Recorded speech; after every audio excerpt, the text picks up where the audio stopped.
સમાચારની શરૂઆત કરીશું મહત્વપૂર્ણ સમાચાર સાથે। અમદાવાદના સેટેલાઇટ વિસ્તારમાં પથ્થરમારો થઈ હોવાની ઘટના સામે આવી છે। સ્થાનિકોએ કોર્પોરેશનની ગાડીના કાચ તોડી નાખ્યા। આનંદ વિહાર સોસાયટી તોડવા આવતા વિરોધ થયો હતો। મંજૂરી વગર જ ડિમોલેશનનો નિર્ણય કર્યાનો આરોપ સ્થાનિકો દ્વારા લગાવવામાં આવી રહ્યો છે। જે પ્રકારના સમાચાર સામે આવી રહ્યા છે, સેટેલાઇટ વિસ્તારમાં પથ્થરમારો થયા હોવાની જાણકારી હાલ પ્રાપ્ત થઈ રહી છે। અમદાવાદના સેટેલાઇટ વિસ્તારમાં પથ્થરમારો, કોર્પોરેશનની ગાડીઓના કાચ પણ તોડી પાડવામાં આવ્યા છે। સ્થાનિકોએ કોર્પોરેશનની ગાડીના કાચ તોડી નાખ્યા છે। આનંદ વિહાર સોસાયટી તોડવા કોર્પોરેશન આવ્યું હોવાની આરોપ લગાવવામાં આવ્યો છે અને કોઈ પણ નોટિસ આપ્યા વગર જ ડેમોલેશન કરવામાં આવ્યું હોવાનો પણ આરોપ। જિગ્નેશ પટેલ વધુ જાણકારી સાથે અમારી સાથે જોડાઈ ગયા છે। જિગ્નેશ, જે રીતે આખી આ ઘટના સામે આવી રહી છે પથ્થરમારાની, શું વધુ જાણકારી ત્યાંથી હાલ સામે આવી રહી છે અને ત્યાંની પરિસ્થિતિ કેવી અત્યારે?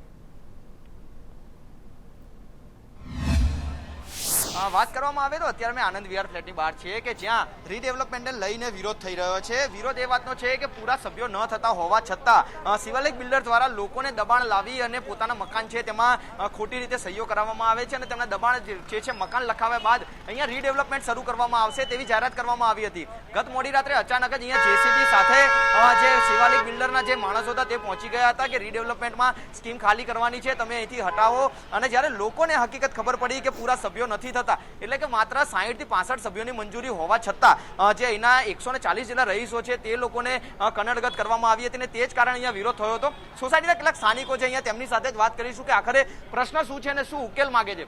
અહીંયા શું પરિસ્થિતિ સર્જાઈ છે, કયા કારણોસર અને શું ઉકેલ ઈચ્છો છો આપ? અહીંયા વગર નોટિસે આ બાંધકામ અમારું તોડવા પ્રયત્ન કરે છે। આ કેટલા વર્ષોથી એ રહે છે, સભ્યો એગ્રી નથી છતાં આ લોકો તોડવા પ્રયત્ન કરી રહ્યા છે।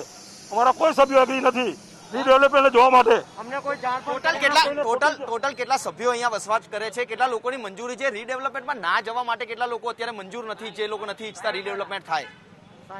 60 સભ્યો અમે જવા માટે તૈયાર નથી।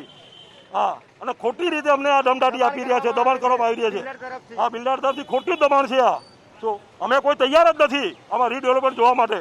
આજે અચાનક જેસીબી આવી પહોંચ્યું સવારે, તમારી શું રજૂઆત છે, શું ઈચ્છો છો આપ? બસ આ તૂટવું ના જોઈએ, અમારી માંગ એ જ છે, બરાબર।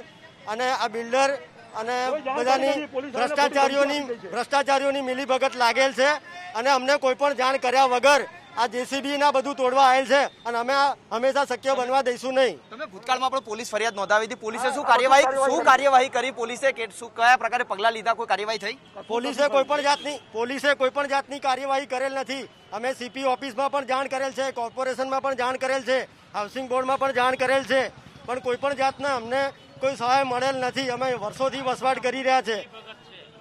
બેન, તમારી સાથે વાત કરવાનો પ્રયત્ન કરીશું। અહીંયા જે વસવાટ કરી રહ્યા છે લોકો, અત્યારે તેમની સ્થિતિ શું છે? કારણ કે તો કોરોના સમય છે, લોકો પાસે આમે આવકનો સ્ત્રોત ઓછો છે, તેવા સમયે આવી રીતે જો અચાનક મકાન ખાલી કરવાની નોટિસ મળે તો શું પરિસ્થિતિ સર્જાય? કેવી સ્થિતિ અત્યારે લોકોની, ખાસ કરીને મહિલાઓ કે જેના માટે ઘર ચલાવવાની જવાબદારી હોય છે?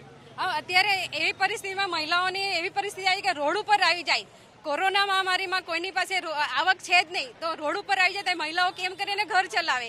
અને આ લોકો મિલીભગત કરીને હાઉસિંગ બોર્ડમાં ખોટી સહીઓ કરીને હાઉસિંગ બોર્ડમાં પૈસા ખવડાવીને ટેન્ડર પાસ કરાવી દીધું છે અને અમારા મકાન એ લોકોને તોડી નાખવા છે। અમારી દુકાનો તોડી નાખશે તો અમે ક્યાંથી રોટલા ખાઈશું? અત્યારે મહામારીમાં અમારે બધાને જવું ક્યાં, કેવી રીતે અમારે જીવન ગુજારવું, છોકરાઓને ભણાવવા કેવી રીતે, સ્કૂલો બંધ છે, શું કરીને અમારે ઘર ચલાવવું?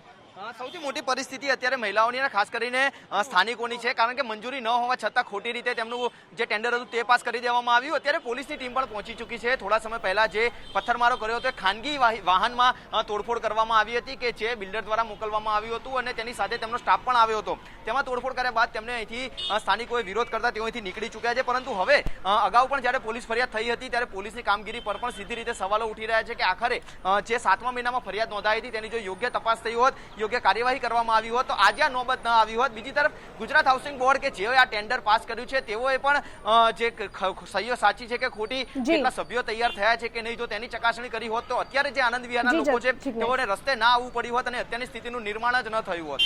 આભાર જિગ્નેશ જાણકારી બદલ।